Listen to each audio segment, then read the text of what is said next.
మేమైతే ఊరికెళ్ళాం కదా! So, return వెళ్ళాల్సిన టైం అయితే వచ్చేసింది. ఇంకా నాకెందుకో నిన్న బోర్ కొట్టింది. ఇంట్లో ఎవరు లేరు. ఎవరి పనిలో వాళ్ళున్నారు. ఇంకా నాకు బోర్ కొట్టి నేను మెహందీ తీసుకొని ఇలా డిజైన్ వేసుకున్నాను. అది ఇవాళ నేనెక్కిన బస్‌లో సీట్ మీద డిజైన్, నా హ్యాండ్ మీద డిజైన్ 2 సేమ్ అయిపోయాయి. కోఇన్సిడెన్స్ అనమాట. సో, ఇక్కడైతే మంచిగా తండ్రి కొడుకులు ఇద్దరు ముందు కూర్చున్నారు. నేనును నా చిన్న కొడుకుకి వెనకాల కూర్చున్నాము.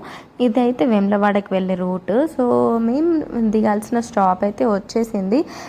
మెట్పల్లిలో దిగుతాం కదా! సో, దిగిన తర్వాత ఏమైంది అనేది చెప్తాను. అండ్ మేము ఊరికి ఎందుకు వెళ్ళాము అంటే అత్తయ్య వాళ్ళకి ఉమ్రా ప్రయాణం ఉంది. సో, అందుకనే ఊరికైతే వెళ్ళాము. సో, వాళ్ళు ఉమ్రాకి వెళ్ళారా లేదా ఎన్ని డేస్ స్టే అనేది మొత్తం అప్కమింగ్ వీడియోస్లో చెప్తాను. సో, ఇక్కడైతే మేము మా వారు జాబ్ చేసే ప్లేస్కి అయితే వచ్చేసాము. మేము దిగాల్సిన ప్లేస్ మెట్పల్లిలో దిగిన తర్వాత ఇంకో బస్సు ఎక్కాలి. ఆ బస్సు నేను 7 ఇయర్స్గా చూస్తున్నాను. మేము ఎర్లీ మార్నింగ్ 8:30 అవుతుంది ఇక్కడ దిగేసరికి. ఆ బస్సు ఎక్కేసరికి ఫుల్ రష్ ఉంటుంది. అస్సలు కూర్చోడానికి ప్లేస్ ఉండదు. అలాంటిది చూడండి బస్ మొత్తం ఖాళీగా ఉంది. ఏంటి మేము ఫస్ట్ వచ్చామా లేదా వీళ్ళు ఎక్కడం లేట్ అయిందా అనేది కన్ఫ్యూజన్లో ఉన్నాను. అండ్ మేము ఎక్కిన తర్వాత ఇంకా చిన్న డిస్కషన్, అయ్యా కొడుకులు ఇద్దరు ఏం నాస్టా తిందాం ఇవాళ అని డిస్కస్ చేసుకుంటున్నారన్నమాట.